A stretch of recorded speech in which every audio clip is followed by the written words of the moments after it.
Welcome back to episode 22 of the Shy Sports Weekly podcast. I'm your host, Max. We're back with Kyle and Ty. What's up, boys? How are we doing? Back in the saddle as always. Going on? Feeling good. How are you? How are you, son? Okay. Oh, me, anyone? dude? What do you normally say How when is someone asks anyone? you how you're doing? I normally just shrug my shoulders. I don't say words. I just go. Are you high right now? Me, nah, dude. Me, never, dude. Come on, dude. You were wearing that T-box shirt last time too. Are you trying to say something? I'm trying to fucking party, dude. Sorry for partying. You know? Did you wash it since last time? No. Have you taken it off at least? To shower once, and that's it. I was actually watching a stand-up. I can't think of the guy's name. He's like a Psalm. You might know who I'm talking about. He's a more heavy-set guy. He's bald. He's got a beard. Right? Tom Segura. Yeah, him. You mean my favorite comedian in the entire world? Yeah. There we go. So he's doing this bit where he's like, if anyone asks how you're doing, there's two answers. You're either doing good or you're doing fine. Yeah. It's like, even if you're doing miserably awful, he's like, you don't concern anybody with real world bullshit problems. Precise. He's got it. He's got it right, dude. That is spot on. When was the last time somebody asked how you were doing and you responded with something that wasn't good or fine? And you just started crying. I might have been 5 years old was the last time I did I'm that. like, I'm really having a rough day. None of my bets are hitting. My dinner sucked. My dog shit in the house. And then in the middle of that sentence, they're like, all right, hope it gets better. See ya. All right, see you later. Smile later, idiot. Fuck you. You walk away like that guy's a prick. But yeah, Ty, what'd you do this weekend? What did I do this weekend? I actually was with everybody from Lamont, dude. Literally the entire town of Lamont in Chicago at a housewarming party. You with Lance Lynn's wife? Could have been. It's hard to say. I don't know. I didn't catch the name of everyone there, dude. I didn't ask if they were married to Lance Lynn or not. But Becca's friend Sammy, they moved to the city in the fucking bougiest of bougie neighborhoods in Streeterville. I was like, damn, dude, who needs this fucking bougie of a neighborhood to live in? Craziest. Crazy. Not you, apparently. Not me, apparently. Too many people in that fucking neighborhood. That's for damn sure. Schaumburg does the trick. Oh yeah, dude. Schaumburg knows where it's at. Yeah. Yeah, I don't have rats running in my backyard. Thanks. So, would you rather go to a Schaumburg Boomers game or a South Bend Cubs game? Well, after this, probably South Bend Cubs game. After we drop this episode. Yep. But Great guest coming up on the show today. Yeah, but I mean, a Boomers game, dude. You can't beat Dollar Hot Dog Night. It's a fact. And their Those beers are like cardboard dogs. $5.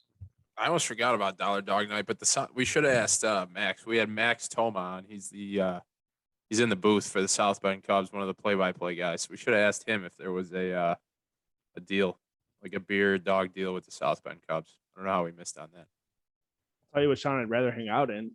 It's not South Bend. You'd rather hang out in Schaumburg? I mean, you've been to South Bend? Yeah, but I mean, I guess it's the lesser of Been to two Schaumburg, evils too. there. Yeah, I don't know. I mean, Schaumburg's goated, dude. I wasn't exactly jumping at the bit for either one of those options. I'd rather hang out in Lamont, to be honest. Hang out at Huey's, dude. We could do that too. Yeah, seriously. Should we get to the 22s? week 22? Yeah. Do you have any? I got a pretty good one.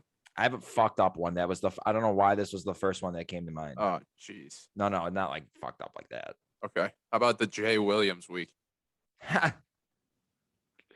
Damn. I didn't even know. I was trying to think of a Bulls 22 and I couldn't even think of one. So that wasn't your fucked up one? No, my fucked up one is Xavier Nady. I thought your fucked up one was going to be Jason Hayward.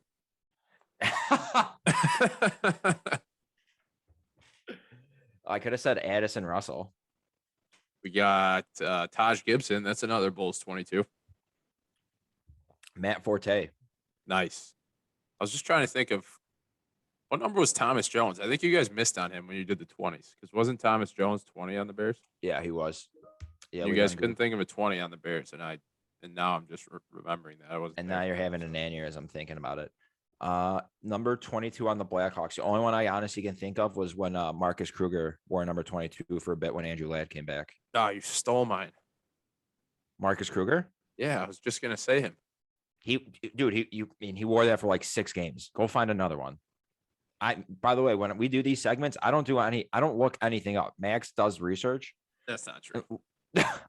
We'll cut this, Max. It's not true. That's just not true. I'm trying to think. Who's another 22? Speaking of research, there was a guy on the Bears, number 22. His name was Charlie Brown. Shut up. What year? Tell me he was the kicker, and I'll shit myself. What year, Max? Oh, sorry, I didn't hear you. I don't see a year. I'm just seeing in this article, it says some of the notable names to don the number. Apparently, Charlie Brown's a notable name in Bears history. On Thanksgiving Day in the fucking comic strips, dude. Yeah, that was a good one. It was a good year. You know who else is a notable name in Bears history? Justin Fields. Oh, yeah. Oh, yeah. Oh. Eat your heart out. He's not number 22. He's number 1. He is number 1. And he looked good. Did What a you watch weekend. any of the preseason game? Yes, I did. Not live, but I saw all the highlights that I needed to. You saw all of them that you needed to. Okay. Do you have any concerns that all the plays were against second and third stringers? Yes, but we don't talk about that. No, we don't. Okay, thank God. I just want to make sure that we were in agreement that we are just not talking about that. I mean, I was definitely enjoying like the ranting and raving in all my group chats and all the excitement. And I was just I let it go for a little while because I was like, this is pretty nice. But then eventually someone has to like drop the text where it's like, this is the third string Dolphins defense that he's doing this against right now. Nobody. But I mean, I think it's just known that you just don't mention it, and just hopefully nobody mentions it. That highlighted him running into the end zone was just sweet to see. Like, it feels so good to have a true mobile quarterback on the Bears.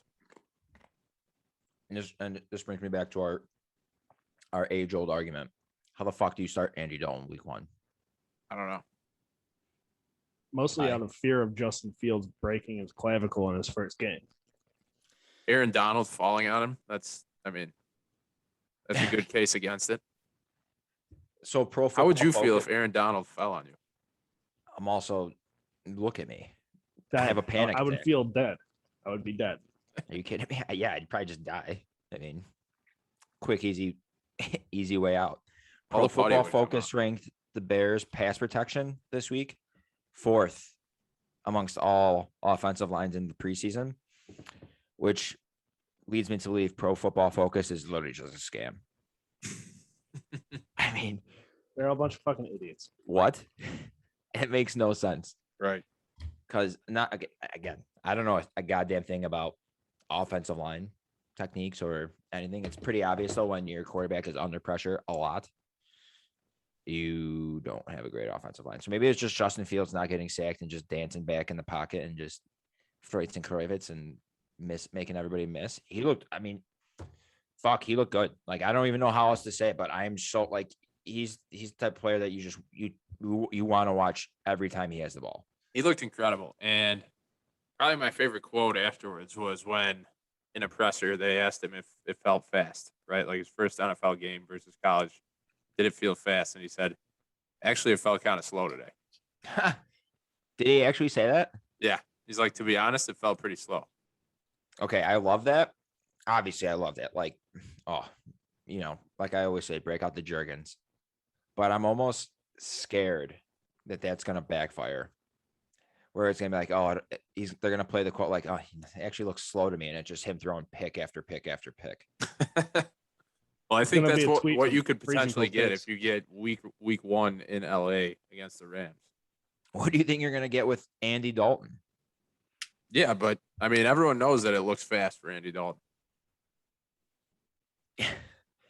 Man, he grew his beard out and his face just looks like what is the Flyers mascot?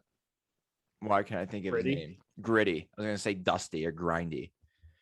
I mean, he literally just looks like a the human. Bears Gritty. are paying the guy $10 million to be a punching bag. So, and that's what he's gonna have to do week 1.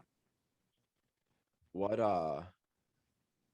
did or how do you feel about Nick Foles just third string garbage ass.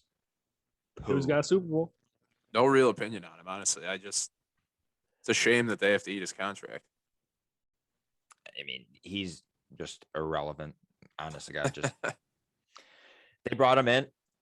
I watched the game until they brought Nick Foles in. And I was like, yeah, I'll go outside. I don't want to watch this pud. He was like, yeah, I'll just go tear it up with the third stringers. His first throw was 7 yards behind the receiver and 12 yards out of bounds. I was like, what do you, is that a basketball? What are you throwing out there, dude? Looks like me throwing out there. And it's not just Bears fans that are excited about Justin Fields. You see, like, all the The the internet. writers, the analysts, internet. all the internet, the fantasy football analysts are saying that he has top 12 QB upside. Like, this guy is just electric. There really is no other way to say it. I mean, you know where I am. Week 1. Here's Get a him hot under take center. for you. Give me it. The Steelers have a better Ohio State quarterback on their team than the Bears do. Who do they even have? Dwayne Haskins. It's the hottest take ever.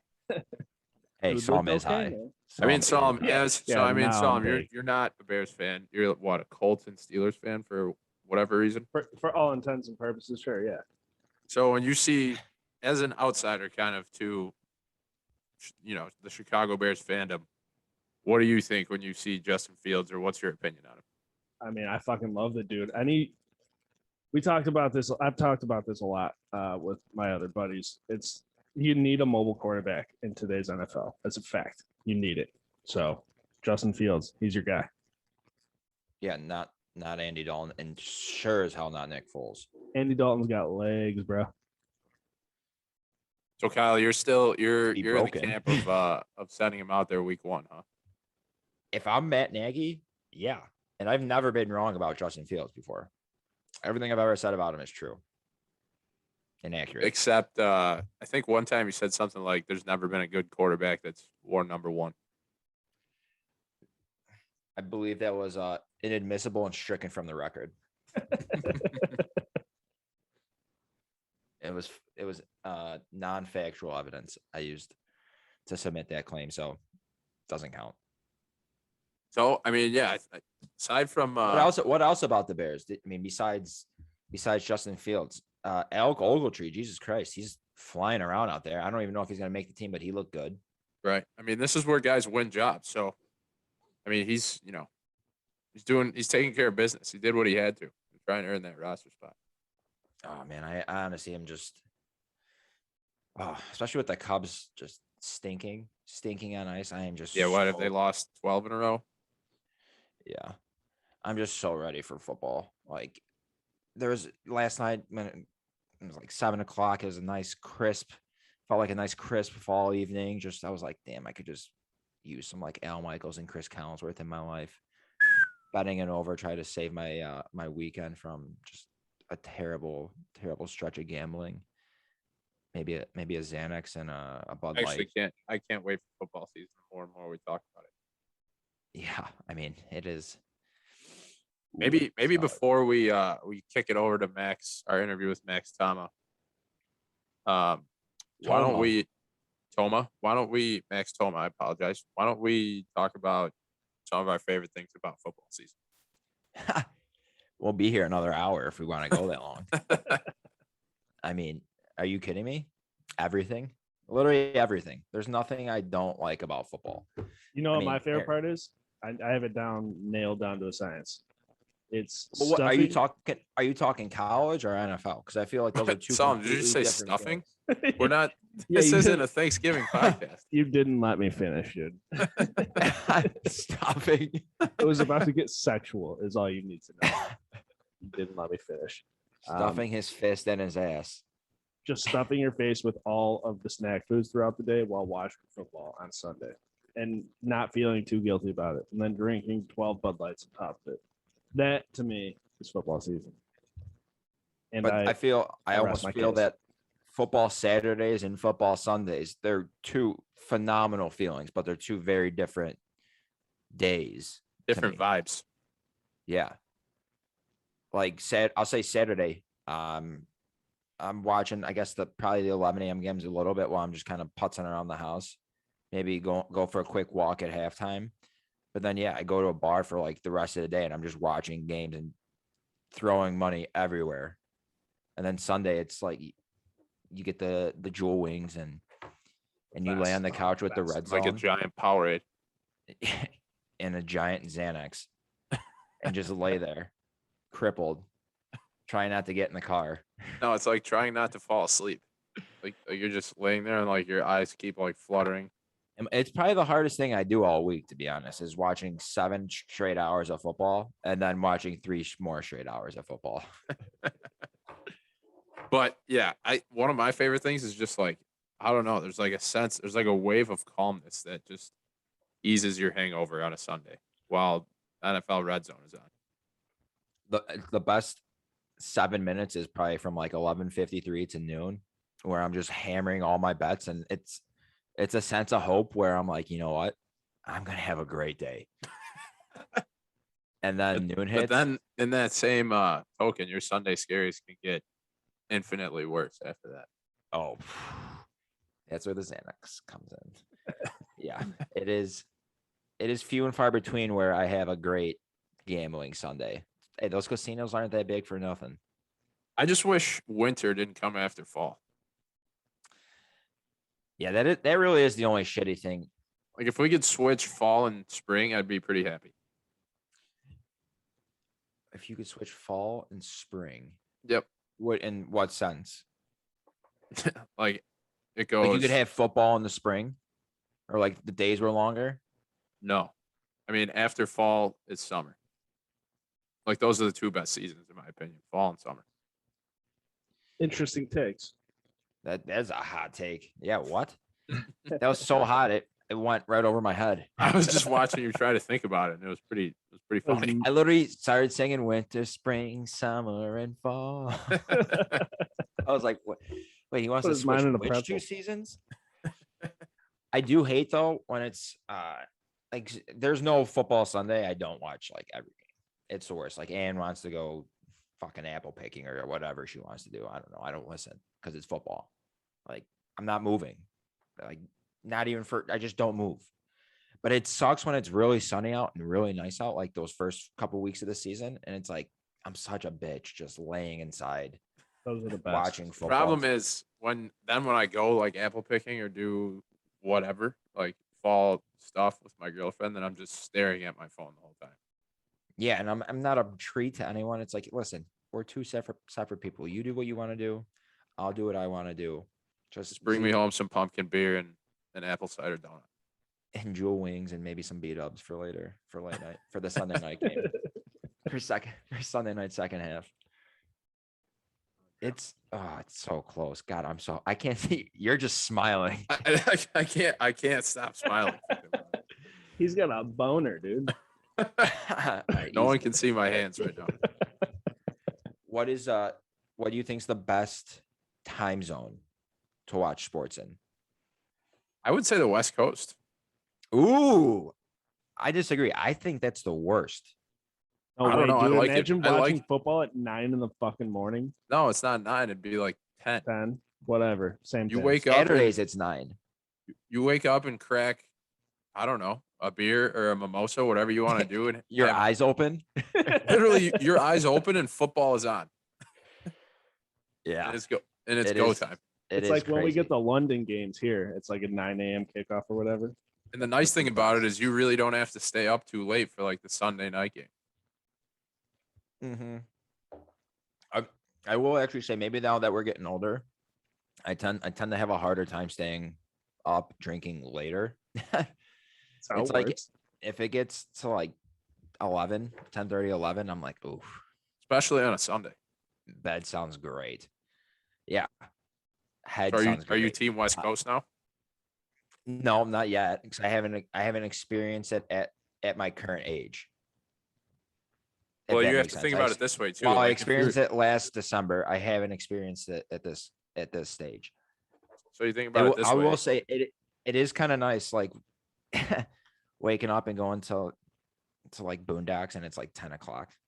Yeah, the Bears are on. It's like, or like if you're a Chargers fan right? Like Chargers game started 3:15 in our time zone. Game starts at 1:15 on the West Coast, and you had football already all morning. Yeah. Yeah, but I don't know. I'm just so used. I still think the Midwest is the best. I mean, you wake up, because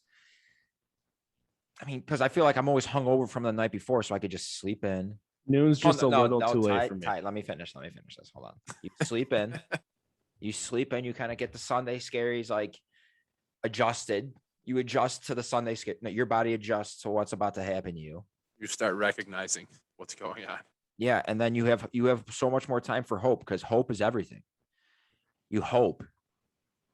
You look forward to this day for you. I mean, you have 2.5 hours, 3 hours of just hoping. You don't get that on the West Coast. Actually, I might. Yeah, you know what? I might take it back, because if you have like a long night or a long weekend on Friday, Saturday, you're not going to be able to get up in time and focus on the games on Sunday. So at 10 so a.m. that's where we differ. Like, what time do you wake up? You go out on a Saturday night. What time do you wake up Sunday? I mean, it all depends. What time are the football games on? Noon? Noon. 10:30. I don't like getting out of bed any later than 9 o'clock. I, in recent years, couldn't tell you last time I slept past 8 o'clock on a weekend. I'm just physically incapable, no matter how late I stay Let's up. say you're out at whatever Huey's, whatever bar you like to go to in Lamont. You're out at None. Huey's. You're ripping it up. You got Bud Light buckets on deck. You got, you're rubbing hot dogs all over your chest. Sounds like another Tuesday, dude. I don't know. Sounds like he's at a Boomers game. And you don't go to bed until 3:30 in the morning. You're telling me you're still up at 8 drinking coffee on a football I would Sunday? never in my wildest dreams stay up till 3:30 in the morning. That's where, dude, catch me out past midnight and you're gonna have a cranky Tyler. That's all there is to it. Cranky Ty. I will say the worst time zone is the East Coast. Agreed. 100%. Because then your football, there's too much hope. You've got to toe the right line of the amount of hope you're getting. Like if it's at 1 o'clock, the games don't start. It's like, okay, now it's like brunch is over. Like I'm thinking dinner already at 1 o'clock. on Sunday. I'm actually all the way back in on the Central time zone, because you have no time to tailgate on the West Coast. Yeah. Well, I mean, yeah. Well, you do. don't. You If do. if you're going to a game out there, obviously you do, but Right. not before if you're watching. No. I mean, your tailgate is the 10 a.m., 11 a.m. games or whatever, which is crazy. Arizona, we learned with the Jim McMahon interview, it doesn't change. It just stays consistent where it is. So I guess early here, how about this? Early in the season, West Coast, no. Oh, maybe just Mountain Time, maybe Central and Mountain Time, because that's actually what it is. Central and Mountain Time is pretty sweet. Denver. Yeah, because Arizona goes from West Pacific to Mountain Time, so that's what I keep thinking. I'll go Central and Mountain Time are the two sweet spots. But even then, college football's at 10 a.m. It's just too early. I don't know. I can't get behind college football at 10 a.m. And plus, if I'm at a bar late night, I just need like Cal versus Oregon State. I mean, we sound like absolute degenerates. Like all we've said the entire time is like all we focused on is how much we're gonna drink the night before. But that's really what it is. I mean, come on. I just need action. I don't care what it is. You just spread the games out. Spread them out in just like 20-minute increments where it's like I just have sports on from 11 a.m. until 1 a.m. Like, and that last West Coast game at 11 West Coast time. Good night, Jim Kite. All I need. That's really all I need. I don't know how these commissioners haven't figured it out. And by the way, I all these games on the West Coast are on the Pac-12 network, which I'm 100% convinced just doesn't exist. When is your Sunday anxiety the highest during football season? Mine's right at about 4 or 5 o'clock. Right before the last game of the night, I think. 4 or 5 o'clock, because it's already like getting dark out. And you're like, what the hell's going on? I know I always talk about gambling, but it honestly really is tied to my bets. And you look at the TV and it's like the Raiders and the Broncos, and you're like, Jesus Christ, why am I care about this game at all? And yeah, because then I'm live betting too, and I'm really trying to just like I'm chasing. Yep. So no, you're right. I will say like 5-ish. And especially if there's only like 3 games on, and it's just me and Scott Hansen in a dark room. You are Scott Hansen too. The, the blinds are drawn. For those who don't know, Kyle, our co-host on the pod here looks just like Scott Hansen. Did you forget who I was for a second there? I was forgetting what to call you. Kyle, our what are you having a fucking seizure? Don't worry, we'll cut that. No, it won't. I know Psalm's got me. Are you for Red Zone? Are you Scott Hansen or Andrew Siciliano guy? I don't even know who the other guy is. I only know Scott Hansen. Ty? I don't watch Red Zone, so. Oh, what? Ty's probably the guy who doesn't even play fantasy football. Oh no, I definitely do that. Not to the extent that you do. Wait, but, so do you just watch like Fox and CBS? I mean, outside of the Steelers game, I really don't care what the fuck game I'm watching. So yeah. And then you just manually like change channels and try to get back before the snap starts? I mean, yeah, if I don't, it's like whatever. I don't care about this game, really. I'm just here to watch football. Yeah. That's the first sign you know somebody doesn't gamble. No, I stopped gambling a while ago for the best. Oh, we'll get you. You need to start doing like $5 DraftKings contests. Yeah, I was doing those for a while, but it's just I get so invested into a game that I shouldn't give a fuck about. And I'm like, what am I doing? And then I lose all my bets. No, it's not. It's a terrible feeling to have in my book. Talk about fucking scaries, dude. Talk about betting preseason. By the way, I went 5-1 in preseason. Not a big deal. Thanks for coming. I am in for probably like, I don't know, the longest football season of my life, and I'm excited about it. I live in the South. Why is this going to be the longest football season in your life? I live in the South Loop, a stone's throw away from Soldier Field, right when the Bears, are having fans back at Soldier Field after COVID. They have Justin Fields, and so can we do a tailgate, like a Shy Sports Weekly tailgate? Yes, absolutely. Maybe and I'll also be at probably 7 of the Notre Dame home games tailgating this week too. Oh, you're gonna be hungover a lot. Right. I'm just gonna be doing back-to-backs. Do you have back-to-back Jacks? Hopefully not with Jack. Do you have Red Zone at your new place? Do. You got that set up already? Oh yeah. We need to. Oh, we're gonna come over. The sound bar set up. We're locked and loaded. So what I think I might have hacked the system is that I have 2 TVs in my living room during football season. Yeah. Ann hates it, but. So what do you do with 2 TVs? You put the Bears on one, and then you put Red Zone on the other. What about when the Bears game's over? Red Zone, and then whatever's on Fox or CBS. Yeah. Nice. Or I just replay the Bears game. Just turn on 60 minutes. Break out the Jergens. Oh no, that's when the scaries hit. When they start throwing the 60 minutes commercial. That is when the scaries hit. When the when the 60 minutes clock starts ticking. Except on the West Coast. And for that reason only would I watch on the West Coast, so I didn't have to hear the 60 minutes. There's no worse sound than that. Oh my God. Maybe I'm going to have to tweet that out. I'm going to have to cut the 60-minute sound and be like, this is the worst sound ever. Like this tweet if you've been personally victimized by this sound on an NFL Sunday. Oh my God. I think that's a perfect way to kick it over to our interview. Yeah. Let's throw it over to Max tHoma. He's a great interview. South Bend Cubs play-by-play guy. Enjoy, boys. And girls. All right, folks, we got a fun guest on the show tonight. We got Max tHoma, the pride and joy of South Bend. He's in the booth with the South Bend Cubs, the 2019 Midwest League champions. Max, how are we doing? Doing well. 2019 Midwest League champs, indeed. Was that when were they low A then? They were low A at that point? That was the last year in existence for the Midwest League. Oh, so the Midwest League is no more now? What league is South Bend technically in now? The High A Central.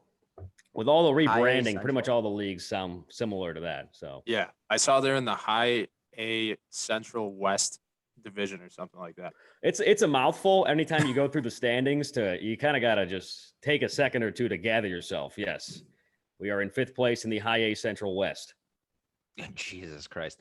I have to say, I have a bone to pick with the South Bend Cubs in general. So I work with the Kane County Cougars Ooh. and I was the Cougars mascot the last year that they were with the Cubs. And I was like, damn, I'm going to be with the Cougs, with the Cubs. And then all of a sudden, South Bend just comes big dick swinging in, steals the Cubs away.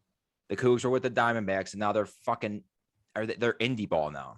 Yeah, they The are. South Bend Cubs I think they're killed the American Cougars. Association now. It's funny because South Bend used to be D-backs as Mhm. well, right?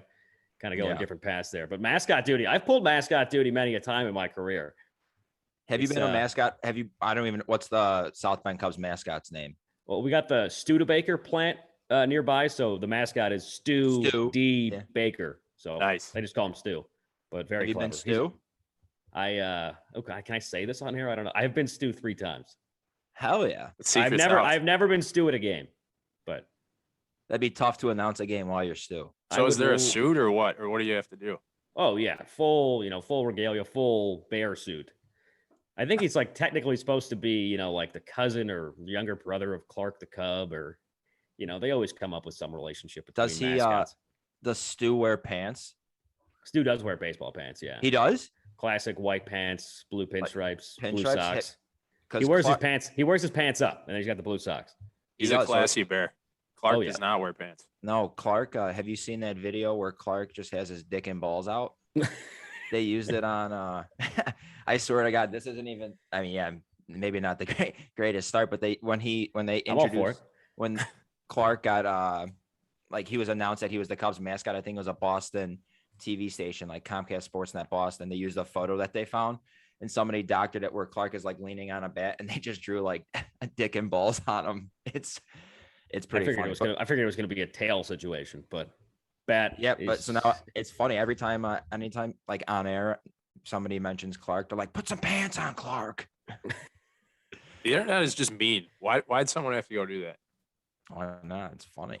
Who you cares? got to. All right, So, well, Max, Max, tell us- thanks for joining us. I definitely wanted to ask how you got started in broadcasting and what kind of led you to the South Bend Cubs.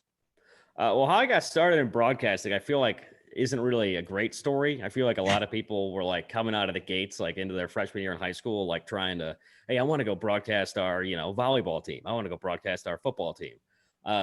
I didn't know I wanted to broadcast till I was applying to colleges and was trying to, like, I feel like so many of us trying to find a major that worked for me. I wanted to go into geography, but I realized that I think if you go into that, you either become someone who makes maps. You're either a cartographer or you teach it. I don't know if there's other roles. So my mom actually was like, you won't shut up about sports. I always come into the room and like, if my mom had not been watching the game and I had been, I'll give her the whole recap, like not 10 seconds. Like I'll talk for like 2.5, 3 minutes. I'll break down plays. And she thought it'd be a good idea because I'd love to work in sports to just kind of give it a shot. So I've given it a shot. She also noticed that all the time, like I would say things that a broadcaster would say them, which I feel like was generally a good sign. So I got to the University of Miami, and then the first month I was there, I went into a radio meeting, just went up to the guy running our sports director of WVUM, the student run radio station, and just told him, hey, I've never done this before, but I'd love to give it a shot. And he's like, we'll have you in studio next week. I'm like, whoa, I've never done this. Like, don't just throw me in. He's like, best way to learn is just, trial by fire. So that's kind of how we did it. I think that was a great way to learn. The first game I ever broadcast was a women's basketball game at Miami, which was kind of funny because we're the flagship station. So it's the only way you could like listen on the radio to Miami women's basketball. And the guy doing the game, it was his last ever game. He was like graduating and he left with like 10 minutes left. So I had never done a game before. I'm just thrown in. It sounds terrible. Game ends. I'm ready to leave. I'm ready to get the heck out of here. I got one game under my belt. I'm going to go grab a beer, maybe more, definitely more. But so then all of a sudden the coach, Katie Meyer, comes over and nobody told me that if we win, I have to interview the coach. So she comes over, grabs the headset next to me, just throws it on. It's like, we're about to come back from a break. I'm like, okay, so this is happening. I have no questions. So the first question I asked, I was like, hey, this was a good test today, yada, yada, yada. But you play number 5 Notre Dame next week. Like, how is this helping you out for next week? She's like, well, we don't play Notre Dame next. We play Florida State next. But let me answer that question. I was like, okay, good start, Max. It's a good start of the broadcasting career. Stay hot. That's a pretty good story. Don't sell yourself short. Yeah, it was just funny because she was just such a class act about it. I'm sure most people, they're looking at an 18-year-old kid doing his first game and they're probably like, oh, this kid's a moron. But she was a class act through and through. I doubt she remembers that moment, but I certainly do. Has anybody ever told you that you have a big game voice? No, but I really do appreciate it. It's fun when people ask what I do and I say what I do. They're like, oh, wow, you have a good announcer voice. And I'm like, oh, okay, nice. But when someone just says it and I haven't said what I do, that's when the fun comes in. I mean, tell you what, when I joined the Zoom today, a couple names that came to mind: Matt Vasgersian, Joe Buck, Max tHoma. You've definitely got the smoothest voice we've had on the podcast, by far. I really appreciate that. I didn't know where you were going with that song. It's smooth funny, like jazz, dude. It's funny because you have to find your voice, which sounds kind of strange. But in the early going, I think all broadcasters in their college career struggle to find their voice, especially in baseball.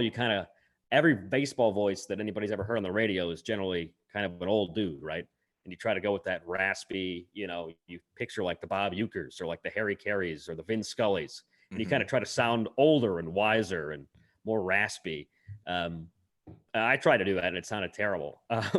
So you can't just do your normal talking voice for 9 innings. Also, it's hard to have the inflection points that you want to have. Get moments across the way you want to. So you got to kind of find that middle ground. Was there an announcer that you try to model? I'll say your craft after. I don't know about. I will say the announcer that I have always looked up to the most. The guy from the Reds, right? What's his name? Yes, Tom Brenneman. That's not it. Don't clip that out either. Yeah, I don't know if you guys saw. It was kind of it's just a tangent, but a viral video from I think it was the Frontier League, independent league baseball. My! That was one of my. Did you see this? That was one of my questions for you. Oh my God! I showed my boss that video and I opened it up by saying this is hilarious, which is not a good way to start a video where the guy starts initially by saying that I think his uncle had just passed. He was away. eulogizing someone, right? Yeah, for like a minute and a half, and then he was talking about him for too long during a break. So the guy came up to bat and, he was like, I still want to talk about this, but, I don't want to Tom Brenneman myself. I don't want to get Nick Castellanos is how he said it. Yeah. And have somebody hit a game tying home run right here. And then like a second later, boom, crack in the bat. Run. No doubter. You knew it the second had happened. That was hilarious. But Tom Hamilton, the voice of the Cleveland Indians, has been someone that hold on. That's exactly who I was going to say you sound like. That's the biggest compliment I've ever gotten in my life. My old boss was an Indians fan, and he would stream Indians games. He'd listen to him on the radio just at work, and I feel like that was the voice in my head I was hearing is it Tom or Tony Hamilton? Tom Hamilton, yeah. Tom Hamilton. You sound like the Indians guy. My mom's from Cleveland, big Indians fan, so I grew up listening to a lot of Tom Hamilton, and he just has this way of everything is just so entertaining, and I don't like how for when they cut clips for minor league baseball onto Twitter. It's always the home broadcast feed that's with the video feed. Mm-hmm. So say we just threw a no-hitter last Thursday and they have to use the home call. They can't use our call because the video feed has their call. Mm-hmm. Now, the announcer for the Fort Wayne Tin Caps who we were playing had a great call, but some teams, the announcer won't be as excited if it's the other team. Tom Hamilton is full go. If the other team does something that's warranted of, him being very excited, he's going to be really excited. And why shouldn't you be? When something rare happens, it shouldn't matter which team is doing it. If someone lays out and makes a great play next to the wall, I'm going to be excited. I think the fans, I think the fans want that, right? So there's a lot of yesterday with Tristan McKenzie's The Perfect Game going on. You're saying even if it was is Michael Fulmer even on the Tigers? I don't even know who's a pitcher on the Tigers. If it was just a pitcher on the Tigers, you're saying he would have had that same level of enthusiasm. Yeah, I mean, I don't think it would have been the exact same level as if it was an Indians call, but the level would have been very high. Mm-hmm. I think it's how I would say that. There was a perfect game is different because it's spanning over the entire game versus one burst. If it's a diving catch or the final out. Yeah. Okay. There were always some Hamilton calls that I vividly remember. I kind of remember. I don't think I've ever in my life actually been God, please give me X, Y, or Z. But I remember, I think in 2011, the Indians were second in the wild card race, and Jason Giambi was pinch hitting, and they were down to the White Sox with 2 outs. And I was like, God, just give me a homer, just give me a walk off. And Giambi just belted one out of here. And like when that stuff happens, the first thing I do is try to go online if I'm not listening to Hamilton and find the replay of it. And like his call, this home run, like that's the thing that excites me about baseball is like, and broadcasting. It's like, I want to have a call. Like I want to have somebody be like, I want to hear Thomas call of that. And like Hamilton's call of this is just unbelievable. And like, as Giambi's rounding third, the whole stadium's going nuts. The whole Indians are out there and Hamilton just like Mardi Gras in September in Cleveland. And it's just wild because it's just all off the cuff. And it's just like, man, he just crushes it every time. Fuck, that's so good. I've never listened to Hamilton, but I can tell you already that my favorite call of his has to be Ben Zobrist sitting a double down the left field line. Okay. I don't know that I've heard that call. Wait, so Max, were you an Indians fan? Or are you? Yes, indeed. Oh, you are. Oh, I don't know how man. many people actually know that. Oh man, since that's, I've joined that's the rough. Damn, so that's a little extra salt in the wound there. Yeah, I was actually at World Series Game 2 when the Cubs were all over the Indians that day. Yeah, they were. I think the Cubs won three of their 4 games in Cleveland. Oh, besides game 1, they won every game. I mean, if you're keeping track accurately, yes, they did. yeah, that's good to And know. I'm a North Sider. I'm from like 30 minutes north of Chicago. So all my friends growing up, all Cubs fans. Oh, so you grew up in Chicago? Oh, like, do you know where Evanston is? Like where Northwestern is? Yeah. I'm like 10 minutes north of there. Oh, So what made you an Indians fan then? My mom is from Cleveland, and she's the diehard baseball fan of my parents. So that was where my allegiance fell. Oh, you poor soul. When you got parents there's- buying your jerseys and stuff, that's how you grow up. Yeah. I grew up wearing Indian stuff. Yeah. There's Grady there's nothing Sizemore, Travis good. Hafner, my boys. Yeah. Travis after. Grady Sizemore, Yeah. Oh, I still got a Grady shirt. Oh, CC. man. I mean, there's nothing good about your team losing in 7 in the World Series, but eventually you had to be at peace with it, the fact that it was the Cubs. I was really wondering where that butt was going to go. It's never good when your team loses in extra innings in Game 7, but hey, you're Right still in your alive. face. Yeah, no, it was funny because when I first took this job with the South Bend Cubs, I was supposed to be broadcasting last year. Obviously, the season, wound up being canceled. But man, they got a lot of pictures around the stadium of that celebration on the mound. And I was like, of course, I'm seeing this all over the place. But pull for the Cubs now. Announcing a lot of good Cubs prospects, so it's a fun time. That was like when Kipnis last year, he signed with the Cubs, and on Marquee they always play they'd play like World Series highlights. He's like, I can't fucking get away from it. I'm literally just watching these guys just shove it right down my throat. Like, Oh yeah. what the hell? So Kipnis went to one of our rival high schools. He was a handful of years older than me. He was Glenbrook North, right? Glenbrook North, yeah. We Man, had a how old are guy. you? Me, I'm 25. You're 25. Okay. So we had a kid get drafted in the second round. I went to New Trier High School Mhm.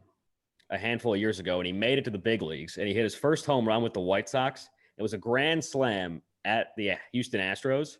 Mhm. And Jason Benetti, who just kills it, right when this guy's name was Charlie Tilson, right when he touches second, he just goes, "Start the party at New Trier." And man, that clip was just going around everywhere. Like everybody I knew was sending it and playing it. That was New Trier High School peaking in pro baseball. That is Fuck yeah, sweet. sounds like it. When an announcer goes like the extra mile like that, that's respect right there. Oh yeah, if you name drop the guy's high school on his first homer and you just have that knowledge in the back of your head, and he's a local guy, he's like he's from the Chicago area, both of them. So Mhm. Obviously, That's it's cool. like it's singers and announcers. Those are probably the 2 professions where it's not weird to tell someone, "Hey, you have a nice voice." no, not at all. It's, Like, I mean, if I the said that to Kyle, he'd probably be like, "That was kind of weird."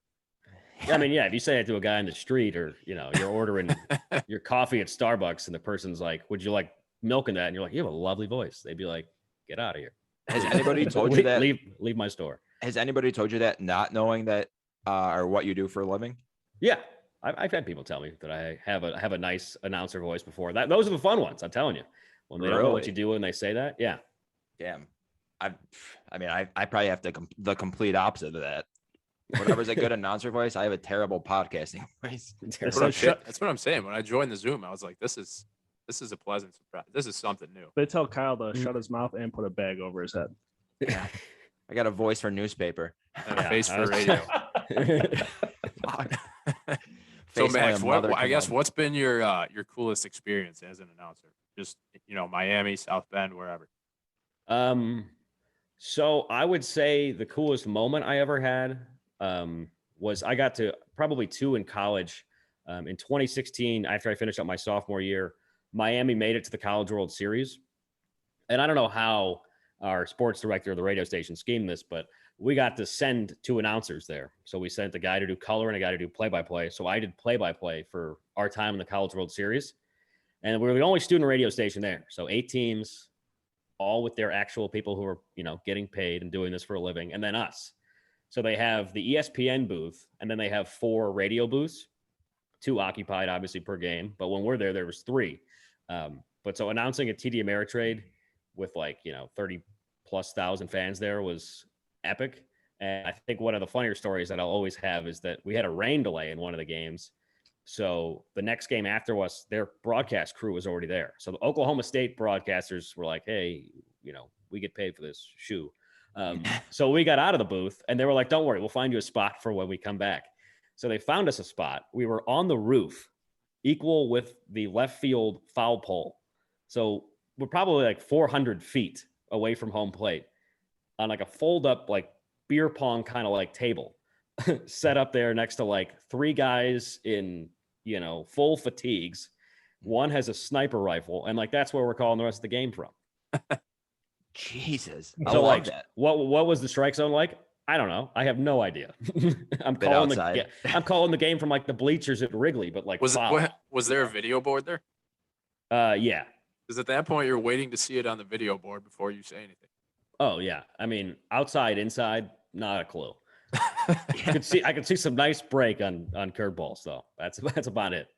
But that was fun. And then we, a lot of major league teams sometimes after spring training come back to their cities and they'll play a local college. I don't know how many teams do this. Mm-hmm. I know sometimes the Red Sox play BU. So Miami, at least when I was there, I got to call us once, play the Marlins at Marlins Park. So that was cool. Every college stadium that I had announced at the time, you're very low, right? Because there's not a lot of seats. You're very low, equal, just a little bit above the plate and above the players. Marlins Park, an MLB park, you're 3 stories up. And my calls the first few innings were just terrible. I was like, man, you got to be patient. Every ball looks like you just can't tell because it's such a different vantage point. Yeah. So that was pretty funny. I was like, it's hit a ton. Outfield was coming in. It's you missed that. I mean, you've never right now, or at least last year and then the beginning part of this year, announcers were calling the games just on a monitor, road games. I mean, that has to be just as tough, if not tougher, than calling it from your first experience calling it from 350 feet away or whatever. Yeah, luckily I haven't had to do that, but I have seen guys set up, and Brian Anderson, who does such a great job with NBA playoffs. He does some golf, but he does the Brewers play-by-play on TV throughout the year. I've seen a picture of his setup where he's got 4 monitors, and the funny thing is, the monitor that he has to call live off of, if a ball's hit out to the gap and there's base runners, the live feed you're seeing on TV isn't showing everything that he needs, right? Mm-hmm. So he'll look at a different monitor to pick up, what the guy at second base, is he going around third? The guy in the outfield. It's funny to have to pick up different cameras as opposed to just using your eyes. Yeah. It has to just be so much easier to announce the game in person though. Oh yeah. I can't remember. Was it the Yankees announcer? Did you see him call a Judge homer on the monitor that was a replay? It was a replay. He goes, and that ball's high and deep. And he's and a second later, Judge is at the plate. And it's okay. I love it. It was was that Sterling? It was such a old man response too. He's like, you put it on the monitor, I'm gonna say it. Yeah. He's just doing his job. Oh, absolutely. It seems like a job that I would need an Adderall prescription for. Yeah, it'd be the funniest thing I think is when people are announcing at parks when there's something else going on there, which happens a lot in minor league baseball. So I have a friend who announces for the AA affiliate of the Orioles, and I think he posted a photo where he's broadcasting and there's a graduation going on at the stadium or something, or people. I don't think you could do it during a concert. I think that'd be too loud. But there was Braves affiliate announcer who they were having an event on the field and they were pulling tarp. So he went down and helped pull tarp. I think I don't know if that was during a break or before the game started, but just funny situations that arise when you're not actually there. Oh fuck, that's good. We'll transition a bit into the South Bend Cubs right now. So recently the Cubs obviously at the deadline, fire sale moves, a lot of trades, but good for you because a lot of prospects come into South Bend. So there's 5 new ones, I believe, right? Espinoza, Bailey Horn, Alexander Vizcaino, Bryce Ball, and Alexander Canario. So if we could go kind of just quick hitters one by one, like your thoughts on these guys. We could start with Espinoza because I believe he pitched yesterday or 2 days ago. Espinoza, yeah, he pitched yesterday. It had to be a funky series for him. So Espinoza's story is that he was basically one of the best prospects in all of baseball back in 2016. 1-for-1, he was dealt for Drew Pomeranz before the trade deadline in kind of a sketchy trade that led to the Padres GM actually being suspended because he didn't fully disclose the injuries that Pomeranz was dealing with, which wound up being a little bit of bad karma because Espinoza came over. He was the number 1 prospect in the Padres farm system and then wound up needing to have 2 Tommy Johns. And he missed 17, 18, 19, was going to come back partly through last year, but then wound up not having a season. So he hasn't pitched in forever. So he's only gone more than 3 innings once, and it was the first game of our last series. But our last series was against the team that he's played with in 2016 and 2020. He struggled a little bit on Sunday. He didn't get out of the first inning, but electric stuff for a guy who hasn't played in so long, hasn't played in a full meaningful game in 5 years, basically. Mm-hmm. Hitting mid to high 90s, got a great fastball, got a nice breaking ball. When he's going really strong. I think this week he kind of just ran into a team that knows his scouting report better than any team on the face of the earth because he's been there for so long. But Espinoza should be a fun one. It's nice to have a highly touted guy who can go out and shove it. Our starting rotation right now is just a bunch of guys who are just high velo guys who can go out and just run up the radar gun.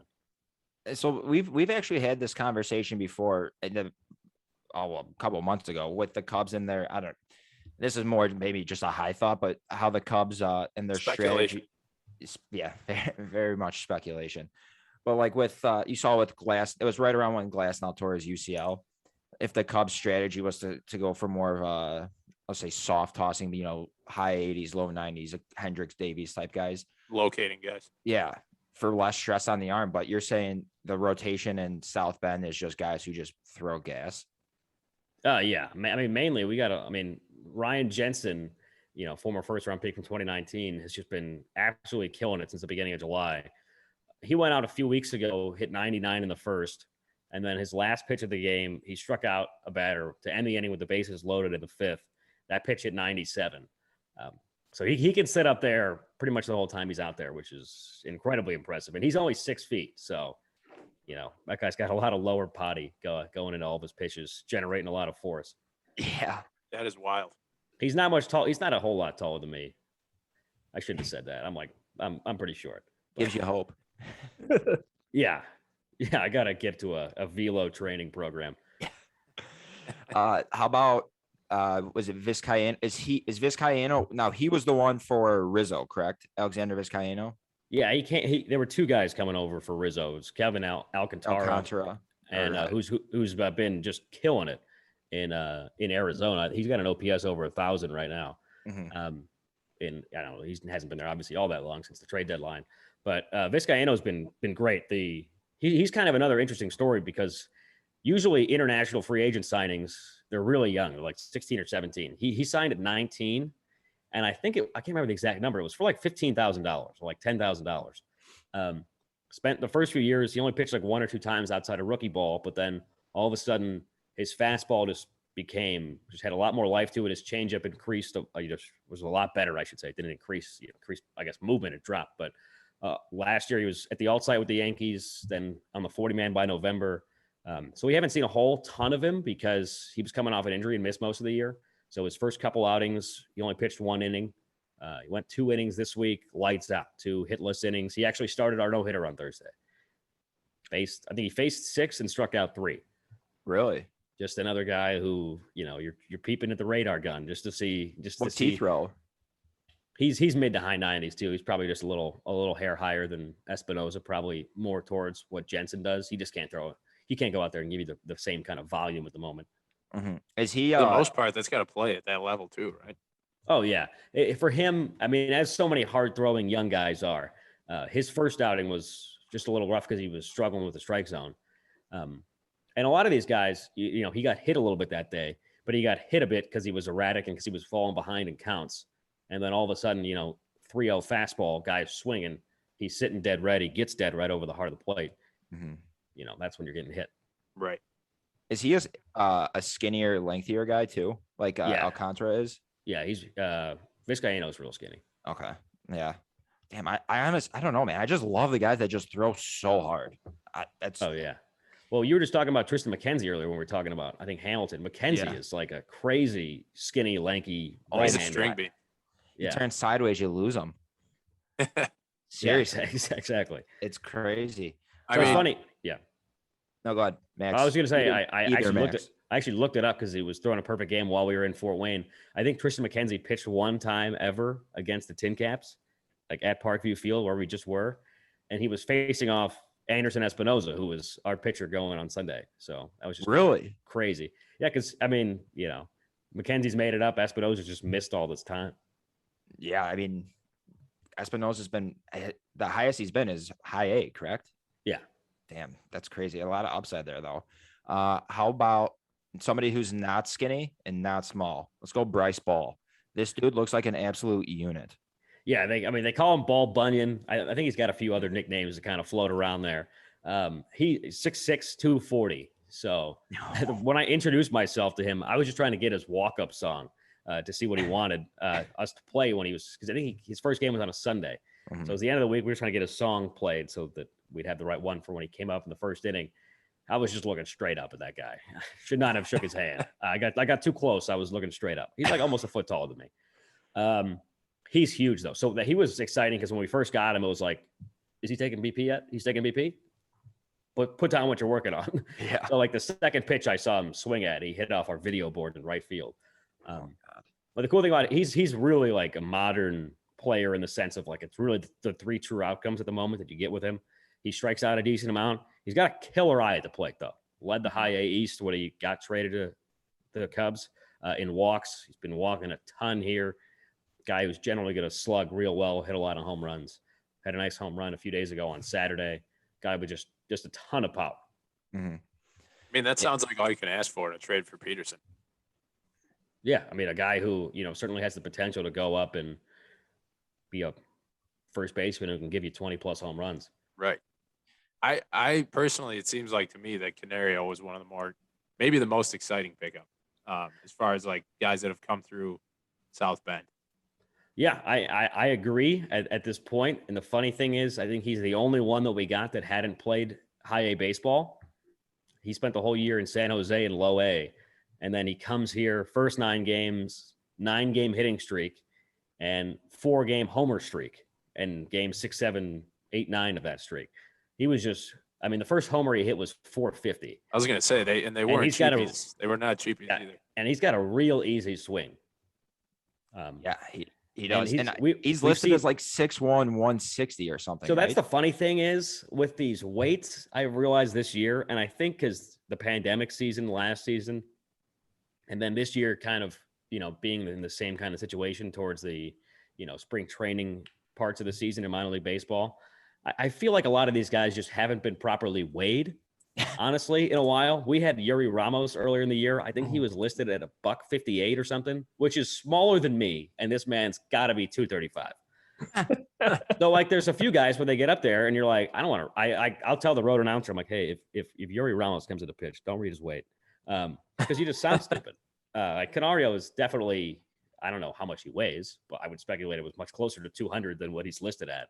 165. Yeah, he looks like a unit too. Real easy swing, and we've seen all the tools. And like it only took like a week and a half for us to see him, which has been wild.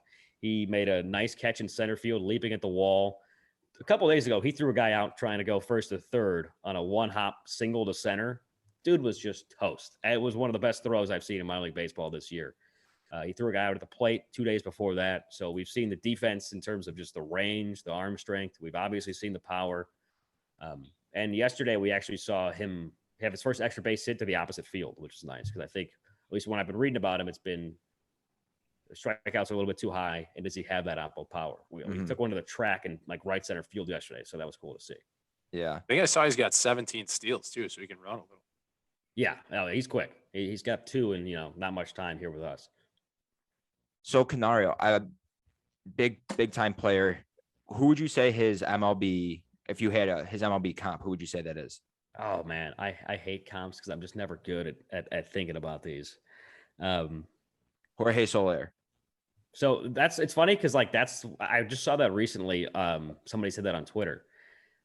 Soler, I would have, was it? No, It could have been, but it wasn't. Soler's bigger. He's younger, obviously, like much younger. So he doesn't have that kind of pure just power yet. I don't think a lot of players have the kind of pure power that Soler has, but I think a lot of the same characteristics. He's got a long, powerful swing. He's got a little bit too much swing and miss in him at the moment, but the defense right now from Canario would be much, much better than you would get from a Jorge Soler. Yeah, Soler was kind of trash in the outfield. So I mean, a guy like Canario, I mean, you're seeing great stuff like in South Bend right now. You're seeing what he can be potentially at the next level. What is your kind of like horizon, or like when you see a guy coming through the pipeline like that, like when do you expect that we can kind of sit there and say, all right, when will he be in a Cubs uniform? I guess. I mean, for Canario, I would guess that timeline would be sometime in 2023, just because he had never played in high A until this, 2 weeks ago. Mm-hmm. So I would imagine with how well he's playing right now, they're probably just going to want to let him finish up the year here, as opposed to playing a few weeks here and getting up to Double A to end the season, and then maybe start the year next year in high A and shortly after move up to Double A. But I would imagine him being a Double A guy next year. Maybe season time in Triple A, but not to the pros until the year after. But, And it seems like 2023 is kind of what we're targeting as Cubs fans, is when we can kind of have hope for a 500 season or better.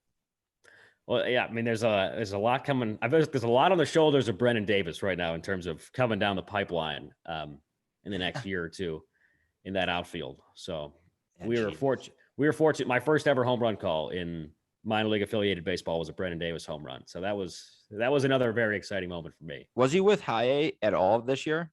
2 weeks. Because he got hit in extended spring, right? He got hit in the head or something. Yeah, he actually got hit in the head on Sunday, I think, too. But I think he was playing today. I'd have to double check that. But Jesus Christ, is there anything you want to say to Boo Shambi coming for his job? Anything like that? No, I will say, I think we'll talk about it. But South Bend Cubs, we're going to be on Marquee on Thursday, and I'll be on that call, which is super exciting. So today, my boss gave me a Marquee Sports, the announcer polo that is so prevalent in minor league baseball. I got one of those, and I was very excited. Just tried it on. Maybe they gave me boobs. This thing is large. Swimming in it. Are you swimming in it? I'm swimming. Yeah, it's not going to be. I'm really looking forward to that game and that day, but I'm not looking forward to how I'm going to look. It's gonna look like when you go to like you're in 7th grade and you go to a dance or something, you have to wear a suit and you're wearing your dad's suit and it's just way too fucking. It's big. just like down near your knees. Yeah, the pants are really baggy. You can barely see your shoes. Yeah, that'll be me. Damn, are you excited to be on the air like that?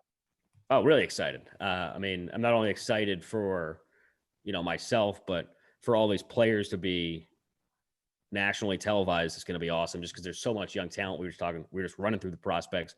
The exposure for them, I think, is awesome, but the exposure for the job that the South Bend Cubs do, like from an organizational standpoint and from a production standpoint, outside of like what you see on the field, it's going to be fun to really showcase because we got a great production crew, great camera guys. It's going to be fun to showcase just how much fun Four Winds Field is and how great the employees, at every level, whether they're on the field or off the field or, in the booth or in the front office do. It's going to be a blast. So when is that exactly? Let's plug that a little here. Are we plugging? So 7:05. We're in the Eastern time zone here by about 10 minutes, but 7:05 p.m. Eastern time, Thursday will be our first Marquee game against the Quad Cities River Bandits. And that Quad Cities is with the Royals, you said, right? Yes. Because they were with the Astros before. Indeed, they're the best team in the league by a large margin this year, 59-29 Oh, Jesus Christ. How are you said the South Bend Cup? We're in 5th place. in the High A Central West. 40 and 49, right? Yes, We had don't care about wins and losses. that no hitter on Thursday exclamated the end of our 6-game winning streak, so that was pretty sweet. Fuck yeah. Can you is there a way to gamble on these games? No, No. that's the short answer. Not legally, anyways. I think, and I'm just speculating here, I think from a legal perspective, there are at least AAA games you can bet on. Oh no, I know that. Yeah, I've bet on AAA games before. Okay. Well, I wanted to speculate. I don't want to just say it out loud. But with no, a you name can't. like Four Winds Field, though, there's got to be something. That's exactly what I was thinking. Yeah, that's Come on. it's not. I don't think it's a thing below AAA. Damn. Well, I would 100% hammer the South Bend Cubs. I mean, I'm ride or die though. I mean, that's just me. Do it tomorrow. You just got to find a book that'll take it, I guess. Do you have like a big call lined up for Thursday? Like something they say if like Bryce ball goes deep, you're gonna be like, "Hey, you went balls deep." Something along those lines. There you go. You read my mind. You had it. I was gonna say because we could pitch you some one hitter calls that if you want to use them, I would love the pitch. Go viral. I mean, going by You'll the go first viral. one, that one would go viral for many a bad reason, but it would. So I wrote down 4, and I actually I don't think they'd didn't let me even know- back on Marquee if that was my call for a Bryce ball homer. So that was one. Bryce goes balls deep. Edmund, how do you? Oh my Is God. it American? There's a decent chance that I say ball goes deep now, and I'm just gonna be like, don't mess that one up, because that actually, that's actually horrible. I hope he goes balls deep. Edmund, American. It's American, yeah. Yeah, you could do something like, "Are you an American?" Yep. Something along those lines. I know that I couldn't think of anything, but there's a pun there with like being American. Are you an American or Americant? Kyle, you should be a ghostwriter for broadcasters, dude. Yes. That's a new gig for you. I was gonna say that one was a little worse. Yeah, I mean, I couldn't think of one that. I mean, the American or you Americant, but he's clearly not American. Max Bain, you just do it. You just call his highlights in Bain's voice. There's a Born in the natural- darkness. Exactly. Quiet. And then Jake Slaughter. Slaughters, yeah, Welcome to the slaughterhouse. nice. See, I'm thinking slaughter homers, and it's like, you can't spell slaughter without laughter, and who's laughing now? Something like that. And that's why he gets paid to do that. And that's why you do that. And I don't. Because all my Yeah, I don't like to premeditate things, but I do like that. I did say that one, and I was like, I thought of that one at home, and I was like, you ever have a really good shower thought, and you're like, do I hop out mid shower right now and write this down on Write my it phone? down. Because I will forget it. That was a like hop out of the shower, wipe off my hands, type that in my phone one. Do you have nothing just special, like a shower thought that's ready to go that you haven't used for Thursday? Anything? Any little sneak peek? I got 3 showers left until my time on Thursday, and we'll see what's in the works. We need fireworks. We need to go viral. We'll help you go viral. Hopefully for the right reasons. You had the bat dog on the Myrtle Beach broadcast go pretty viral. Yeah. Maybe if you say welcome to the slaughterhouse, you'll go viral. Welcome to the slaughterhouse. And the last thing I had was we touched on it earlier, the Nicholas Castellanos. Would you if you got caught in a situation like that, what would you do? Like if you had to eulogize someone, are you just praying, absolutely praying that nobody hits a home run during the middle of your eulogy? I think, first off, I think There's got to be a way to time it so that doesn't happen. Yes. First off, I think you wait for, if somebody's coming out of the mound and making a pitching change, I think that's your time to do anything. You can just not go to a break. That's going to be a solid amount of time. New pitcher coming in, has to warm up. They're going to a break, yada, yada. But he chose to do it in the 7th inning in a 1-run game, which is bold. Yeah. That's kind of a high leverage part of the game. And I get not starting with that. You don't want to come out with that, right? So I'm sure he was waiting for his time. And maybe he did it after a pitching change. I don't really know. But yeah, that would be tough. Yeah. And it was such an emotional moment. I think he handled it so well, because I think some guys that would have just rattled. It rattled me. You're Fucking talking so hell, man. emotionally and just, putting your heart out there for the listeners. It is. And then this guy just turns on one and sends it out. It might be bad to say, but when I watched that, I couldn't hold my laughter. I was dying laughing at this guy eulogizing someone, and this guy's like he went Bryce balls deep all over him. All over this guy, right in his face. It was the funniest fucking thing. Yeah, that was was pretty great.